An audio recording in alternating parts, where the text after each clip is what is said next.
But you've said over and over again, working on ourselves gives us opportunity. I love the word opportunity. It gives us opportunity, and your opportunity can be different than my opportunity, and that's okay. But the opportunities to live the best life out there. Now, we're still going to have positive and negative. We're still going to have happy and sad days. Yes.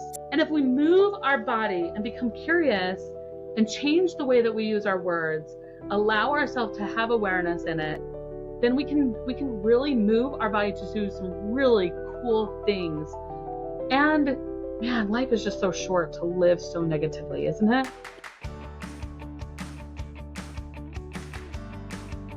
Welcome to The Word Effect with me, Becky Jane Kemp. This show is all about the language of leadership and how the words you choose shape confidence, resilience, and connection in leadership and in life. Hi, everyone. This is Becky Kemp with The Word Effect, and we are back again, and I'm so excited to be talking to one of my good friends. She's also a therapist, Brandie Paterakis. Thank you so much for joining us. How are you, Brandie? I'm doing awesome. Thank you for letting me join you today. Yes. Oh, it's a pleasure, and I've been so excited for this conversation.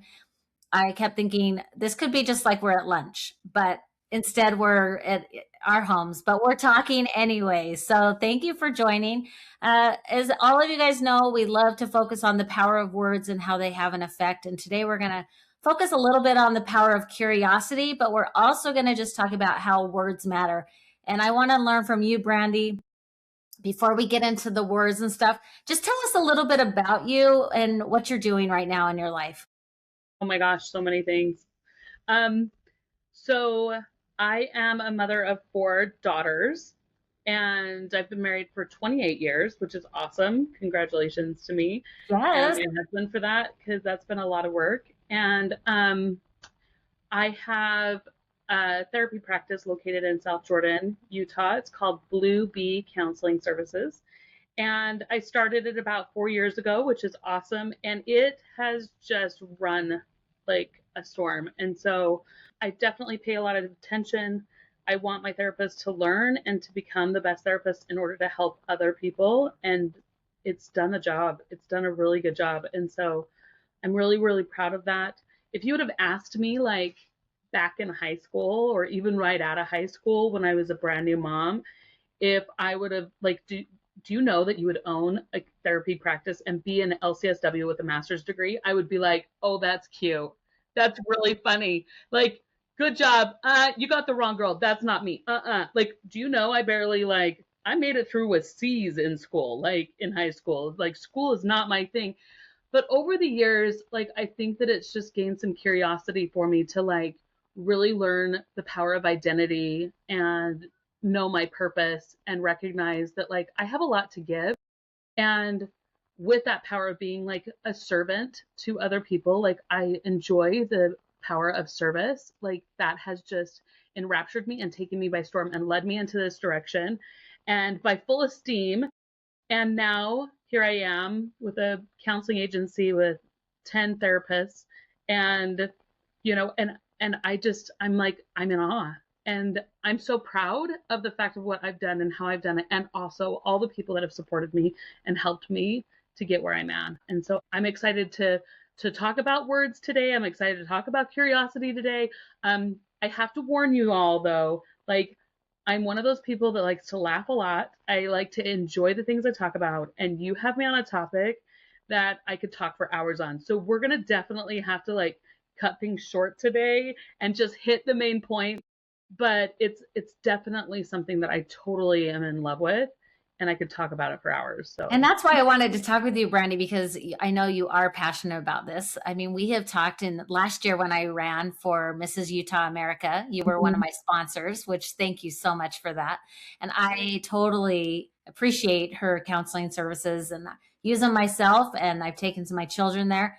But I think that sometimes I want to go back to like, if you would have asked me years ago that I would be here, I never would have seen that. What made you decide to later on get into this? Because it's not, if you just, I mean, I'm not going to have you tell us your age, But just from what you told us, you've been married 28 years, you opened your practice 4 years ago. Someone could maybe go, it's too late for me to do these things. I mean, Oh, that's I'm a where a lot of grandma. them go. Yeah. So yeah, 100%. And it's never too late. Like I have ladies that are my age that are going through school that I actually hired in my internship as an intern at my practice. Like, so it's not too late. And whatever years you can give that you're willing to give, I think is so valuable. I'm going to let you know, like, the number one thing I wanted to do was to help other people. And that was like the whole reason why I went into this. And when I was researching a job of what I wanted to do at the end of it, I knew I was going to go to school. It was pounding on me. I felt it from every direction. It came at me through congregation words. It came at me through flyers in the mail. Everything on TV was talking about schooling, and it was like pounding in my soul. And I was like, oh my gosh. And I woke up one morning and I had a dream that night that I was like sitting with a woman on a chair. And by this time, I didn't really know what I was going to be going into. I had no idea at this point. I just knew I was going back to school. And I also knew I wanted to help people. I'm a really great decorator. So I thought, okay, it's going to be in decorating. That's easy, right? My whole family is not from schooling. Like I have parents that, like my mom went to beauty school, so she got that degree, but never even an associate's degree. Mm-hmm. So from long lines. So on both sides of my family. So I am the first to get a master's degree generational through. And so this was like a shock to me when I woke up that morning and I had this dream that I was sitting on a couch talking to this woman, and the woman was like leaning over to me and she was just bawling. And I can still feel like the feelings that she felt in that dream. It was so powerful. And she just said, you've changed my life for good forever. And I can't even explain or offer thanks and gratitude to what you've done for me. And it's so crazy because that's what kind of lit the fire under my fanny. And I woke up bawling and I told my husband, and I was crying, and I'm like, I have to go to school. And this is him. I'm not kidding you. He's like, well, then get in the car and let's go take you to school today. And I'm like, okay. And like, he's the nicest guy. Like, I'm not kidding you. He's so supportive. Like, he never talks like that. So it was kind of shocker that he talks like that. He talked like that anyway. And he's kind of embarrassed about it because I tell this story a lot. But he's like, we got ourselves in school. Like, he helped me. He walked me in the doors. I enrolled for school that day. And I took my daughter to her first day of kindergarten the next week. Oh, my goodness.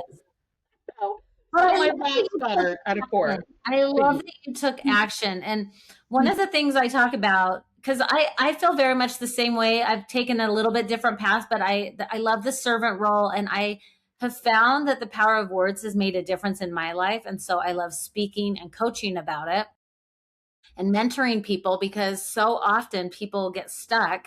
But I love that you had an awareness. You started seeing how words were directing your path, that you were seeing them everywhere, and you've become aware to that.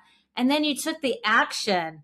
What helped you take that action, Brandie? Because was there a time that you then went, what am I doing? Because, like self-doubt really can pile in, at least in my life. I'll make a decision. What helped you take that step and then keep taking the step? Because I'm sure it was hard along the way. Oh my gosh, it was so hard.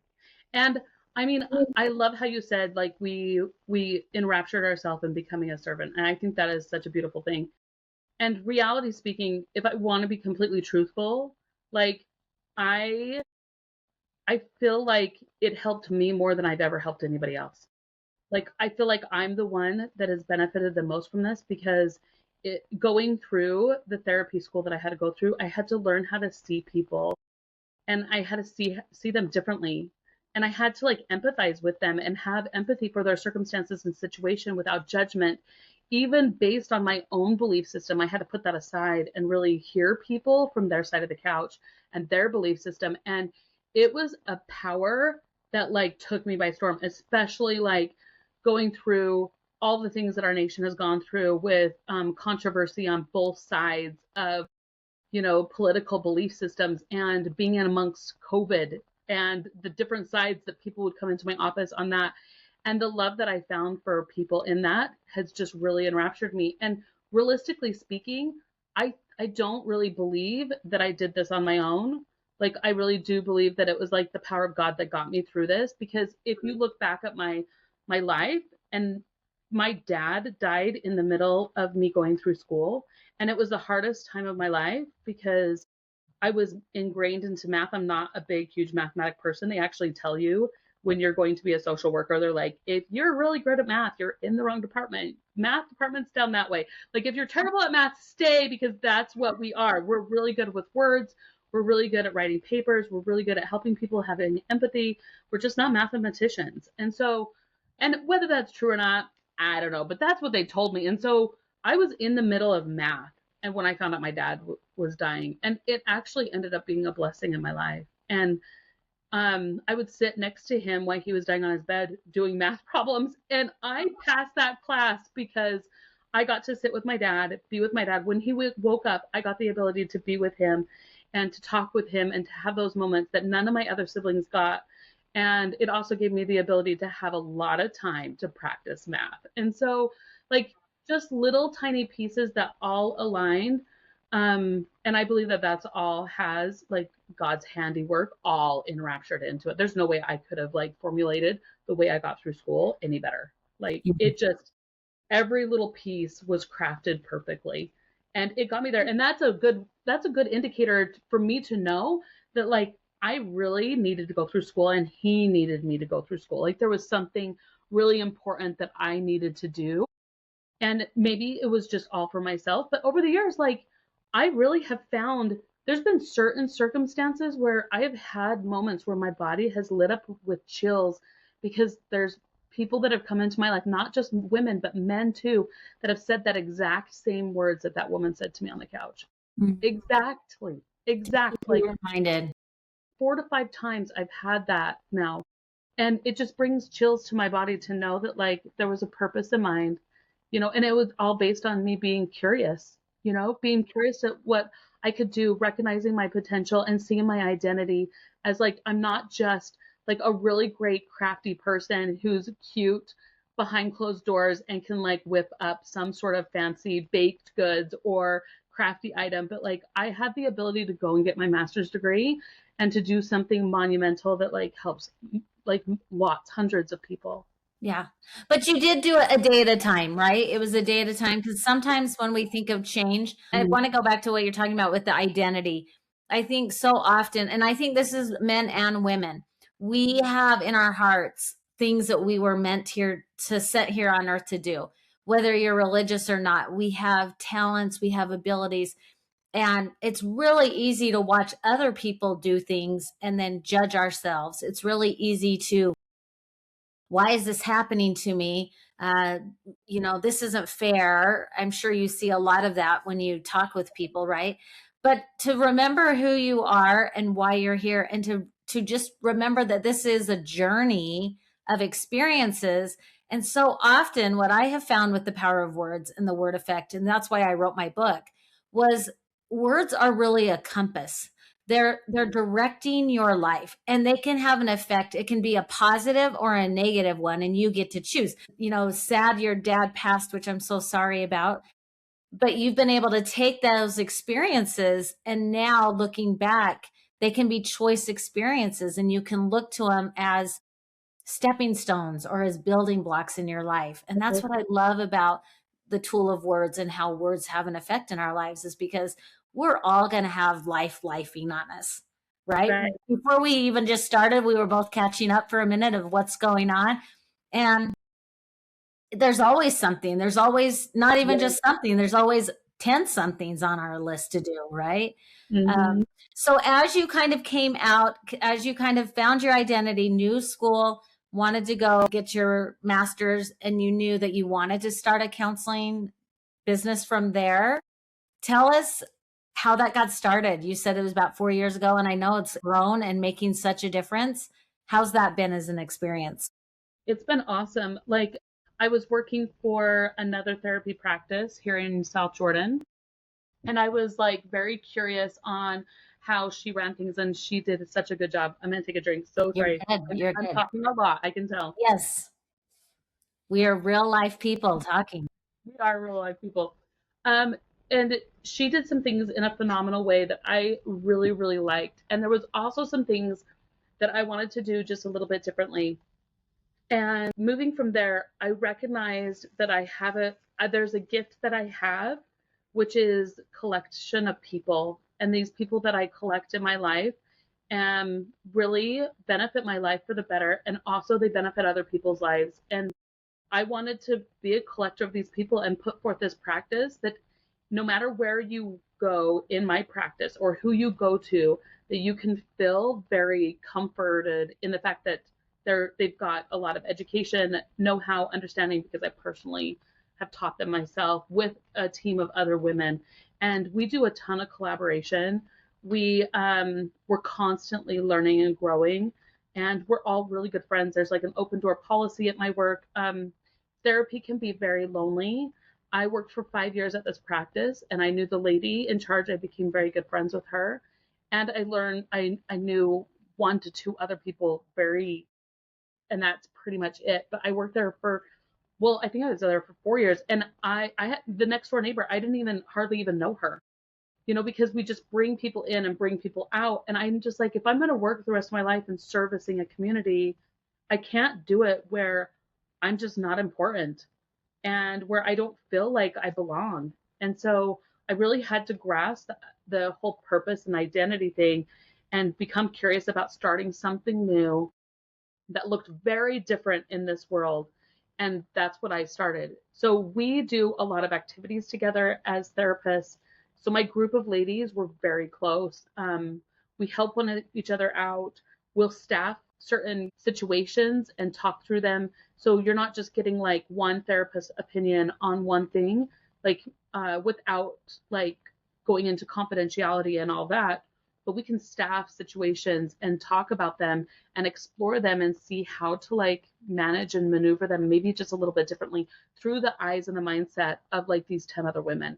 And so I think that's what really creates the value that I offer here at Blue Bee I Counseling. love that. Well, and it just gives, opens a perspective, right? Because even you maybe could see things a certain way. And so opening it up, it probably helps each of you guys stay curious, stay open-minded, to not get, so focused in on one way, right? There's so many tools out there. There's so many things. Would tell us, without telling any Betty's background, how can therapy help someone that is feeling stuck, that's feeling shame? What is it that it can do to help someone move forward? I love that we're talking about this right now because I think this is a great segue into curiosity. One of the things that I love to tell my clients is that if we are not curious about the things that we are doing in our life constantly, then we're never going to find out whether there's something that can be improved or fixed. And if we stay the same for a really long time, man, like we're losing so many opportunities out there.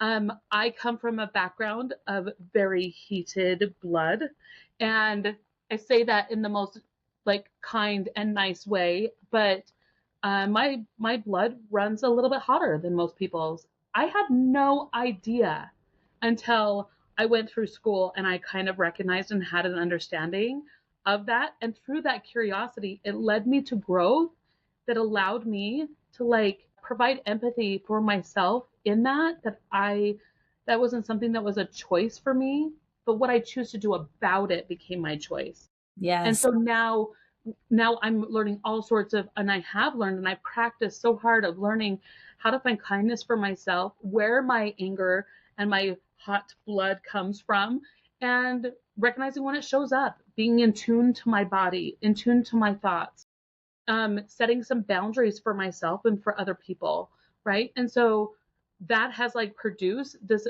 brilliant age of me not really getting heated anymore. I don't. Because now that I know it and I understand it, now I don't have to go through those modes of the guilt and the repair. Oh my gosh, I became so good at repair, right? And it's just my younger self that didn't know any better. And protectors came in based on wounds that I had that I didn't know about. And so now that I know all of those things through therapy, I was able to go back, process through them, work through them, and heal some of those, which now has like presented me with these opportunities that I'm so grateful to have now. Well, and now I'm sure you use the things that you've learned to then pay it forward, right? Yes. It makes me think of a quote. One of my favorite quotes by Maya Angelou is, I might not say it exactly right, but it's do the best you can until you know better. And when you know better, do better. I And love that. I love that concept. And I think that's what I'm hearing is you become aware and you're finding, I mean, I relate to the hot blood or the, I could have a quick temper. I can get very excited very quickly. And through time, I've learned different tools or different things to navigate. I also have learned that the only person I can change is myself. And so that gives me a lot of freedom too, because when I'm holding out to everybody else changing, my children, my husband, the next door neighbor, whoever, I lose all control because I can't change anyone but myself. So I love therapy, coaching, the different aspects out there that give people awareness. And it does take work. It does take becoming aware to it and then taking some structure. And so if somebody was wanting to come in and they were like, okay, I'm ready to look at this, how do you get them started? What do they do? Because Yes. I remember years ago, I was scared to kind of even be vulnerable that maybe I had a problem because it's like I don't know what the problem is and I don't really like to say problem but that I want to work on myself or that Right. right? So Well, how don't would you you think get there's so someone much started? shame? There's Yeah. like the world puts so much shame on those things, and we ourselves put so much shame on that. We've like been bred into shame mentality, and it probably worked really well for us, for those people back in the 60s and 70s. I don't know, but like it doesn't really work well on this generation. Like the shame, people are recoiling from it. They're removing themselves. They call it out. They can feel it. They know it, and so when we feel that shame, that's what takes us and hinders us and closes all those doors of opportunities. And so I like to say that when people come into my office, besides, I think the number one thing that I like to work on is awareness. Mhm. And what that kind of showcases is I have this model. I would have brought it today. I had no idea I was going to talk about this, or I would have done it for you. But I No, you're have this good. model. So visualize in your mind this model of this circle. Okay. So at the top of this model, it states awareness, right? We have to know that there's a problem. We have to know that there is something there that is causing dysfunction or is rapidly infesting our lives with discomfort of some kind. And usually it's always based on some sort of wound that we have from our past, which is why therapy is so important and so helpful because we can go back into the past and heal those things. And so it's usually based on some sort of wound from the past. And it's also based on some sort of fear that we have. It can be. Between those two, that usually sums it up. There's other factors that might be in there. And so with that, now that I have the awareness that I have a problem, that takes me into curiosity, which is so cool because curiosity is the place where I can say who, what, when, how, why. How does my body operate? What are the things that are kind of getting in the way? What are the problems that are arising? And what seems to be the events surrounding those things that are kind of causing dysfunction in my life? So when I can go into the curiosity of the who, what, when, how, why, etc., then and I can write those things down with my clients, then it sends me into a place where I say, okay, what do you want to do about it? Like, let's start being curious about some goals. Let's start setting some understanding around where you're at. Is there limitations that are kind of getting in the way in some areas? Is there pathways towards growth that you want to be curious about and we could like improve upon? Like, where do you want to start without feeling so overwhelmed on all the things, right? And so once we kind of get there and we establish kind of a pathway of like, what sacrifices I'm willing to make, what limitations might be getting in my way, and what opportunities I want to open doors for, and I'll put effort towards those, then it kind of takes me into a place. And usually I find my clients go here. They either go into the land, which there's an arrow in my little circle that shoots downwards, and it's like, ding, down to like wishful thinking, the land of wishful thinking. And it's like there's action here. We just want to have all sorts of ideas around it. And someday I'm going to get there. Someday I'm going to get there. But right now I'm feeling really kind of nice and cozy in this land of like curiosity, or the land. There's like no curiosity here. It's just the land of wishful thinking. Or it takes us into another route, which kind of leads us upward around the curvature of the circle into a place called action.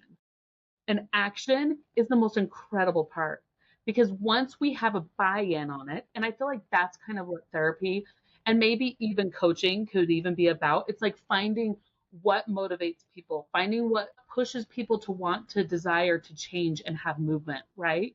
And once I can kind of get in tune to that, then it can kind of shoot us in there and allow action to start taking place. And that's where real things starting to change. Okay, but that's not it. And this is the cool part about the storyline is like, okay, so we go into action, but action just presents a doorway for us to try a few things out, right? Yeah. The crazy part is once we start trying some things out, we start either feeling accomplishment and we start feeling good and things start like manifesting and happening and our life starts changing for the better and we start seeing improvement, or it sends us into the route back to the very beginning, which is Phoenix, we have a problem. Like, so let's be curious again about what the problem is and how we can go back around the circle with this new problem. And then I like to say that if I'm feeling accomplishment and I'm really there and I'm noticing how it's really like affected my life for the better, then I'd like to tell my clients that the last step, and it's like step number 6, and this is the really, it's like the best step, I feel like personally, but it's the step of teaching other people how to do it.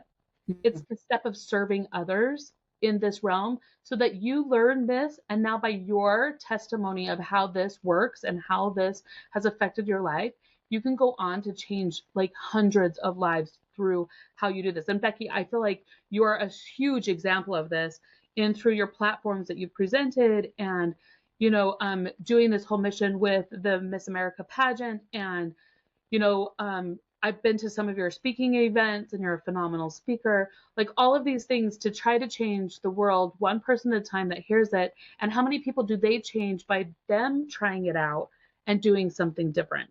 And so that's like the killer, and that enforces it and like sets it in stone for you as like a platform of like truth.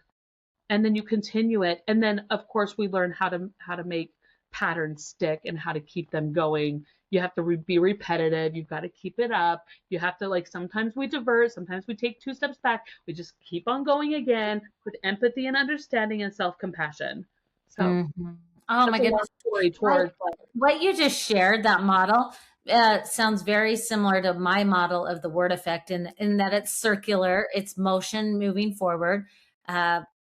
You choose the words that you focus on, right? But it does start with acknowledging or awareness, like you said.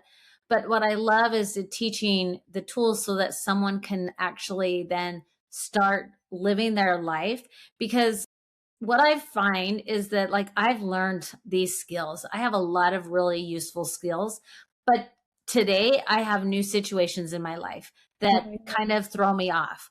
And then I have to pull myself back and remember, oh, okay, when I did this before, this helped me. Oh, when I do this, like the awareness is then starting to ask the questions, have the curiosity. And the curiosity is what moves us forward to then take different actions, right? Because if you're feeling depressed and discouraged, you're not going to show up the same as if you're feeling curious to like, interesting, why is this happening? Yes. With that self-compassion. Being curious too, you have to remove the shame from it, because I can't get into a place of safety, curiosity with shame there. And so I think that there's so much empathy and understanding and self-compassion that has to be given to be curious, and not just for ourselves, which is huge, but also for other people that have hurt us and that have caused wounds to be inside us. To be able to put yourself in a place to remove the anger and the frustration and the hurt, and to allow yourself to take one step and lean just a tiny bit in to curiosity of why that person might be doing the thing that they did. It's not a gift we give them. It's really not. They might benefit from it. They might receive a gift from it. But the whole reason why we do it, it's to really help ourselves and to save ourselves, because the anger and the frustration and the hatred that comes from that can really take us 2 steps backward in life. And I don't know about you, but when I'm angry, I lose so many opportunities. My kids come up to me, they're like, "You want to go swimming?" And I'm like, "No." Do you want to go? Should we eat something great? I don't want to eat anything at all. Like, and I'm just angry. My words, my tone of voice, everything is just a little bit more harsher or right to the point. I'm not creating connections. I'm pulling people away. All of a sudden, the whole house is dispersed into their rooms. They're like, Mom's mad. She's Yeah. on one. We're getting out of here. Yeah. And so it just opened more doors of opportunity. But that is such a big, huge benefit. And the thing here is awareness. As soon as I start feeling hatred, anger, shame, any of those things, I'm like, whoa, whoa, whoa, Brandie, hold on, stop. We have to look at curiosity here and find out, can I sit on her side of the couch? She wounded me. She hurt me really badly. But can I sit on her side of the couch and find out, knowing her the way that I know her, why did she say that thing the way that she said it that was so hurtful? And there's a little bit of a benefit that comes in there. And sometimes I like to say, assuming the best is better always than assuming the worst. Like, we should never assume the worst. We should always assume the best. And that can be helpful for us. And it's a gift that is given, and some people do it better than others. Practice, right? You have to practice because the human brain is wired to assume the worst. It's wired to protect us generally. And so it's doom and gloom, worst case scenario. So when you find out something's going on with one of your teenage kids, I can always go to the worst case scenario instead of, okay, this is a learning experience. And then you get to pull yourself back, stay calm. What do you think about with curiosity and change? How important is it to breathe or take a pause? What is your feelings on my gosh, pausing? Because that's something I have really practiced and honestly cannot believe how powerful it is. But it almost sounds too simple of a thing to just, right. Interesting. Let me sit with this for a second. So what have you found there? Let's also paint a picture that some people, their pause is a lot different than other people's, right? Okay. I like that. And this is one of those things where I like to call it the window of tolerance, right? Okay. When I have a smaller window of tolerance, my life is like throwing all sorts of things at me, and they're just little tiny waves. Like, maybe I spilled a little bit of milk on my, I can't find my keys. My shoes are mismatching. My outfit was harder to find in the morning. And then I get in my car and I'm driving to work and someone pulls out in front of me. And not only that, but they slam on their brakes. Oh my gosh. Like, I want to lose my ever living mind. Like, not a normal day. If they would have done that, I would have been like, oh, excuse me, sir. Like, and I'm just yelling at him in my own little car. Like, excuse me, sir, you're welcome. I let you in there. Like, yeah. But on the day when I've had so many ways before that, my window of tolerance is so much smaller and my ability to pause is not happening.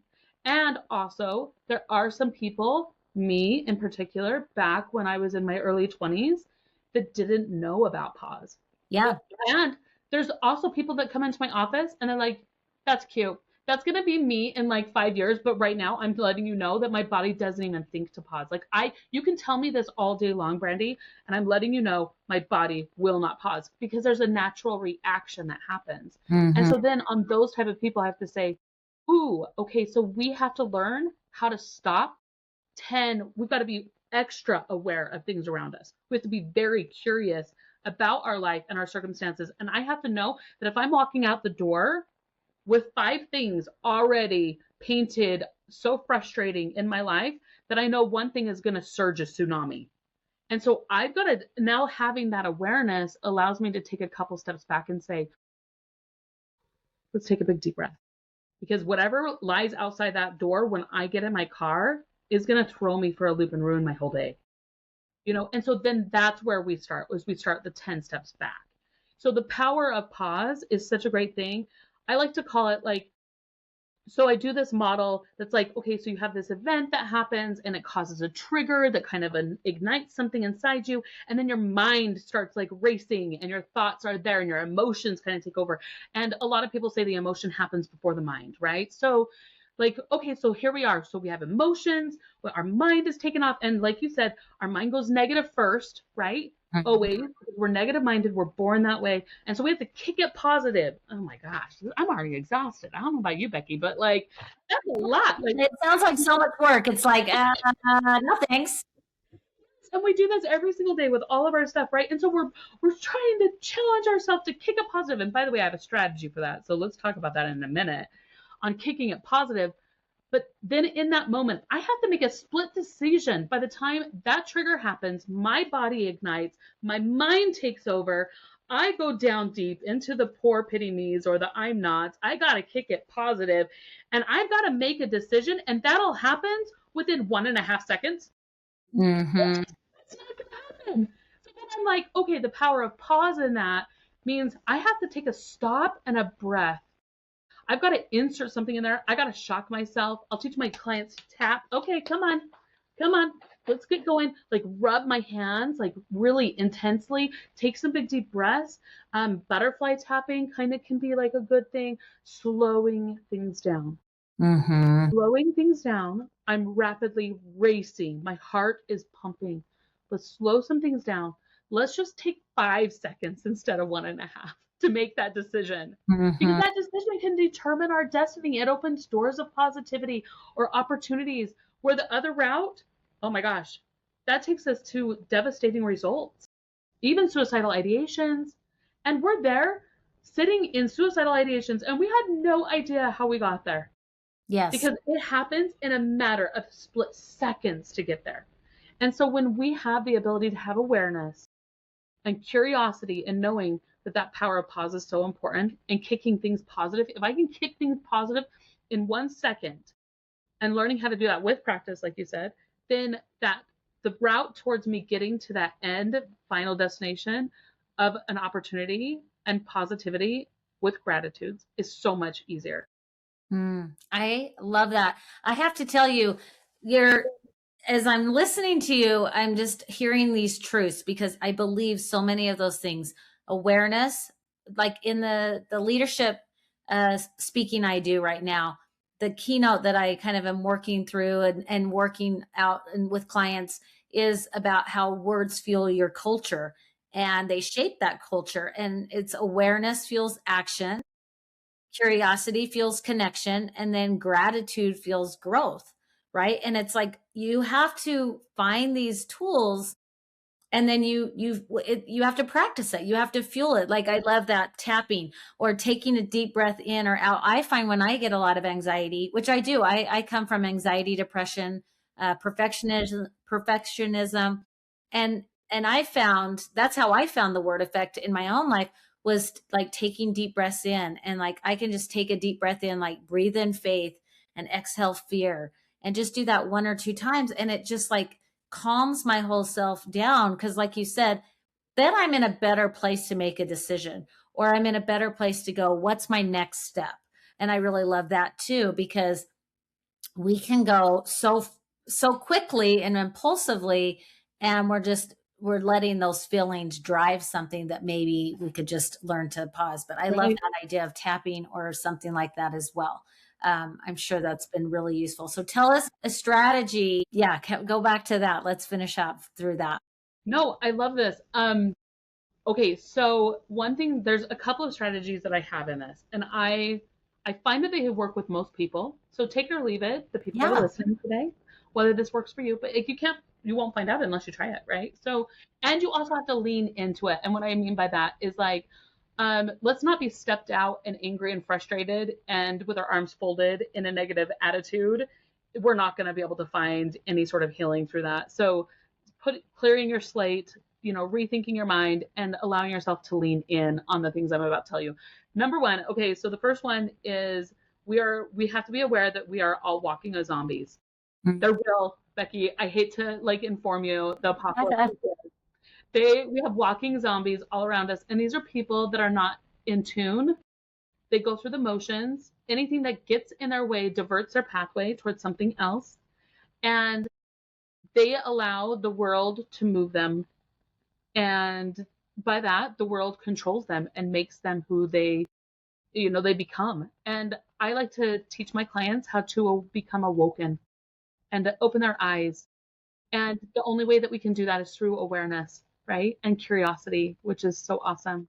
And so part of that is through a model. It's called internal family systems. You might have heard about it. Yeah. And basically internal family systems, I like to kind of like redo a little bit of it, but I like to kind of say that we have multiple parts inside of us, right? There's like our 5-year-old self, There is a protector, there's a firefighter inside of us, there's also this manager, and like Brandie also has, and all of us have like this part of us that maybe not so good.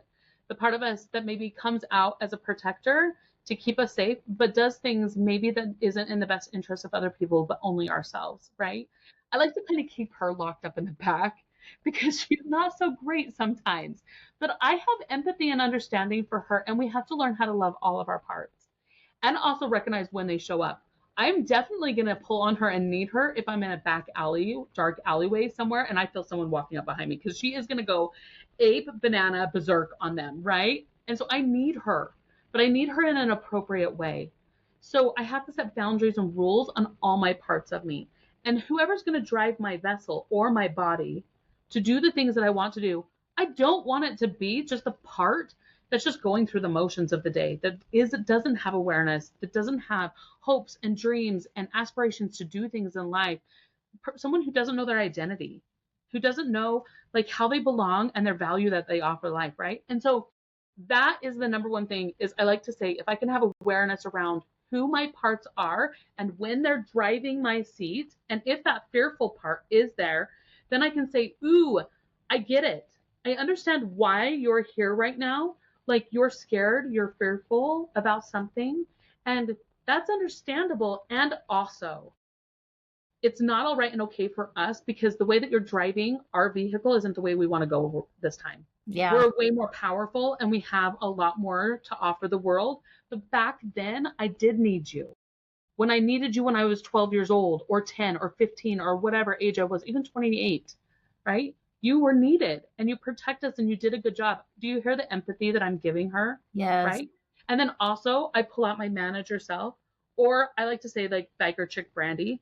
She's fierce. She's got a ponytail. She's going to like put some things in motion, right? Some of my clients call their people athletes, like whoever it is, that Olympian inside you, whoever that is, Superman, I don't care who you put her as, but, or, you know, she comes out and she says, I need you to step aside. I'm sorry. Like, and she demotes that person, you know, and she's like, you were once valuable and you still are in the right context and the right situation, but this is not that. And the route that we're needing to go is in a different way. And so I'm going to need you to step aside because we've got to do some things differently. And then we put forth a plan on what those things are, right? Another option that I love to talk about is the concept of the second thought.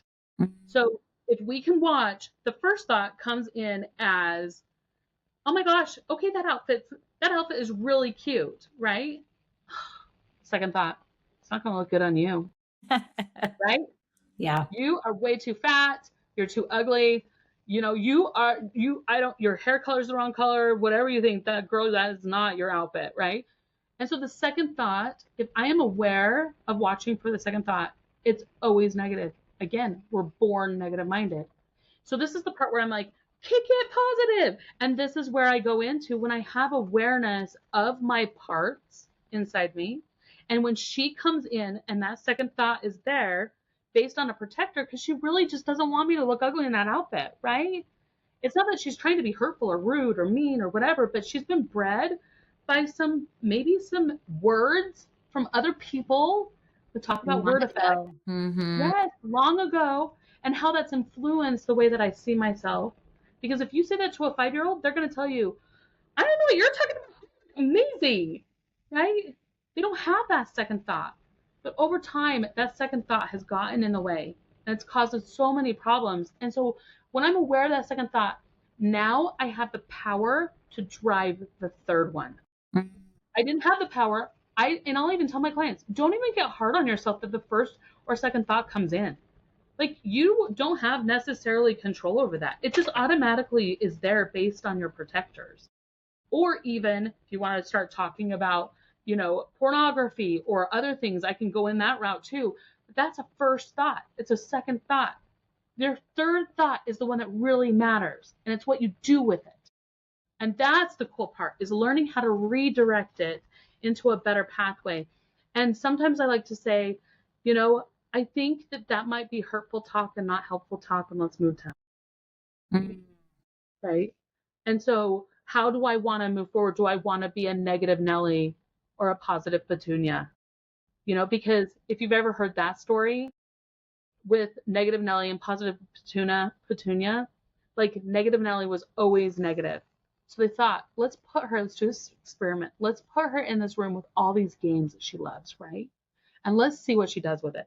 And positive Petunia, she's always positive. Well, let's take her and put her in a room of poo all over. It's gross. I know. Don't go there. All of you that have OCD and you're like, clean that thing up, right? But let's see what happens with them. Okay, well, they walked into the room and guess what happens? Negative Nelly, what was she doing? Right? I'm just sitting there, not even playing with any of the games. Well, I only get to be in here an hour, so why am I playing with them? And they walked into the room with positive Petunia, and she's like throwing poo all over the place, making snow angels. I know that the kind of best like of it. takes me a little bit when I hear the snow angel part. I'm like, oh. And she goes in there and they're like, what are you doing? And she's like, well, if there's this much crap in here, I know there's a pony in here somewhere and I'm going to find it. Let's pretend that didn't happen. But the concepts are there, right?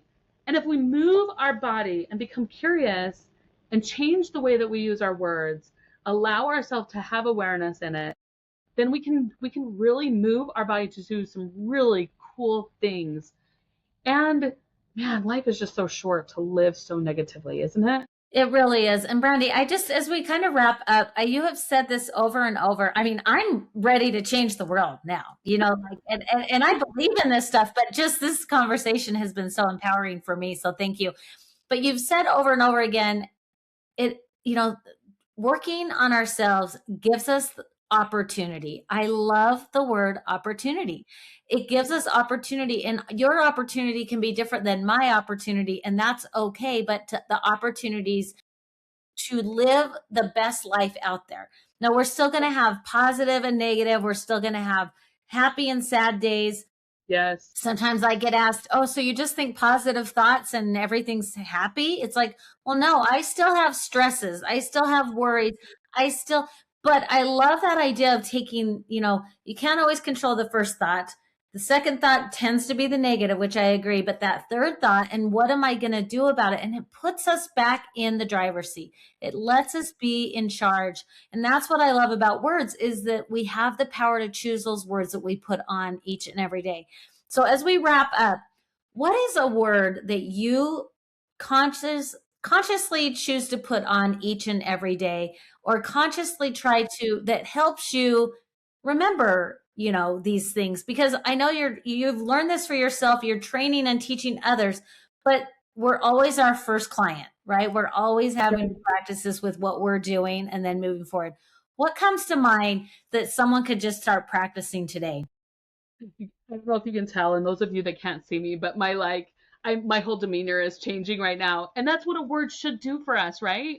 Like, I have this big, huge smile, and I like got chills on my shoulders and my arms. And I'm like, oh my gosh, Becky, you totally are hitting this right now.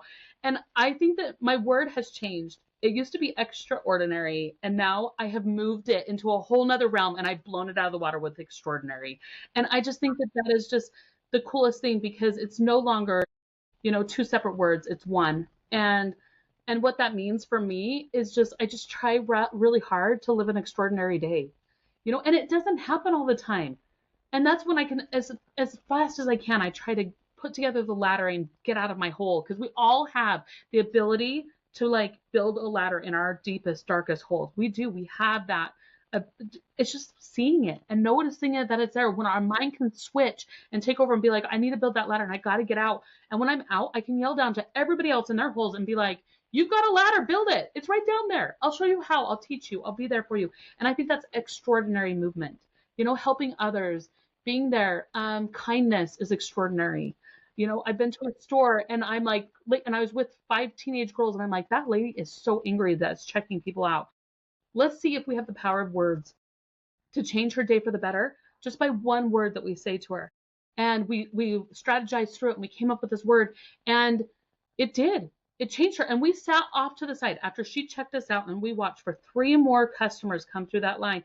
And that is a movement that those girls will never forget. In fact, they've actually come to me and they're like, remember that time, Brandie, when you made us sit and watch that lady for 3 clients? And they're like, but I'll never forget that.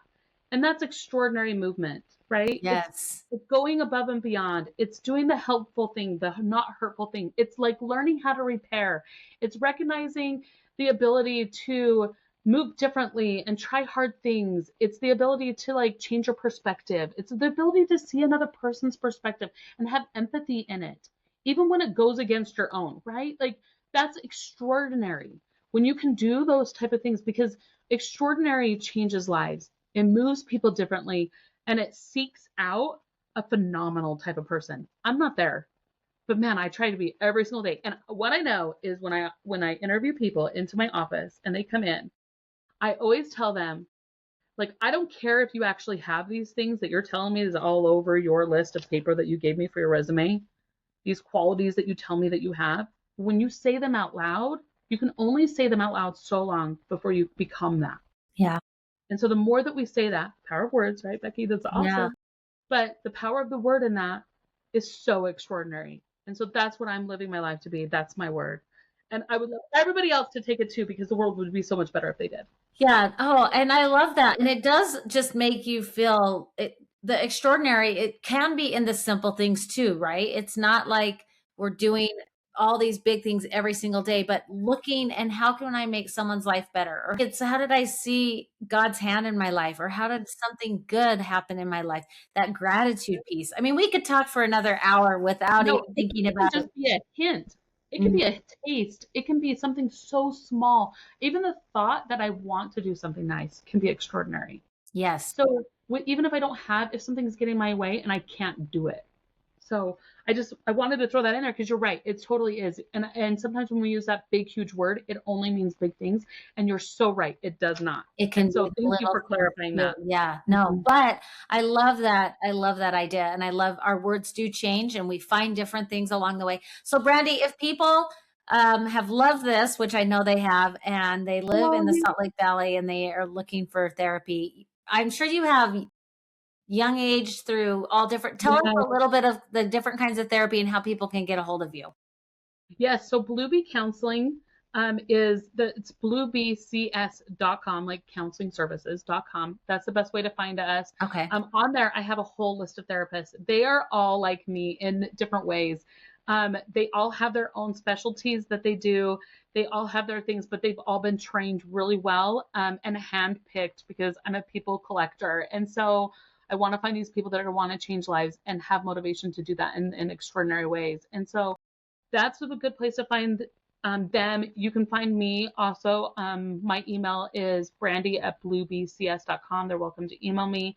I'm so happy to take phone calls or whatever. I'm a gift giver of all information. So like, don't be shy in doing that.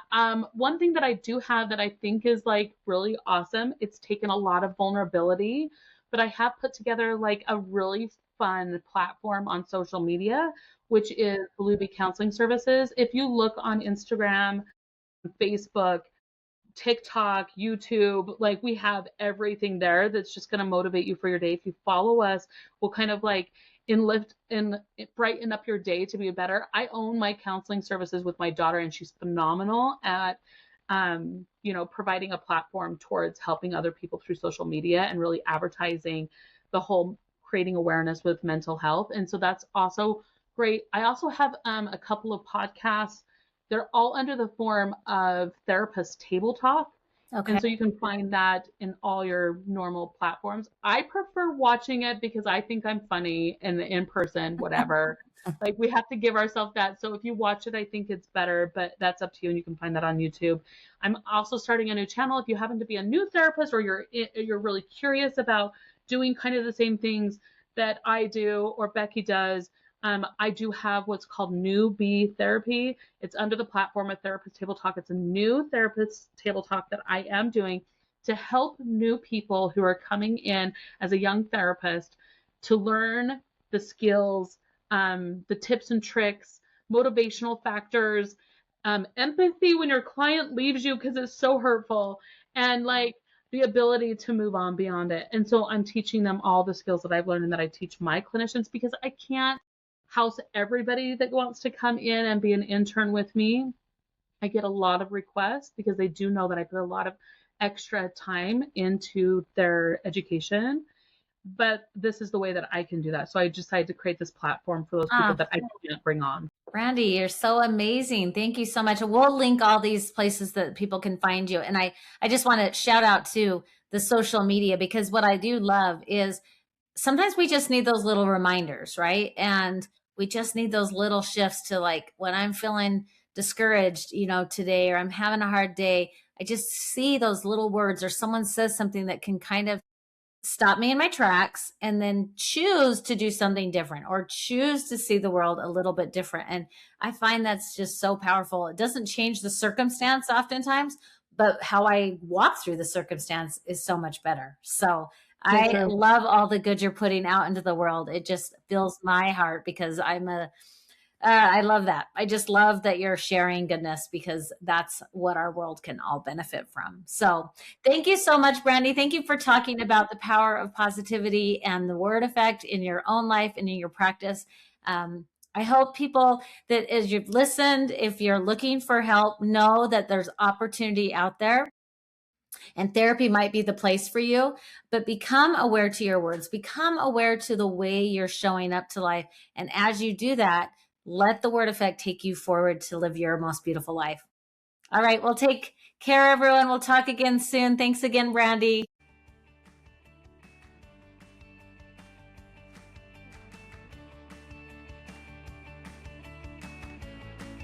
To learn more about my work as a leadership speaker and coach, visit becomingwithbecky.com. Subscribe to The Word Effect and join me next time as we explore the power of intentional language.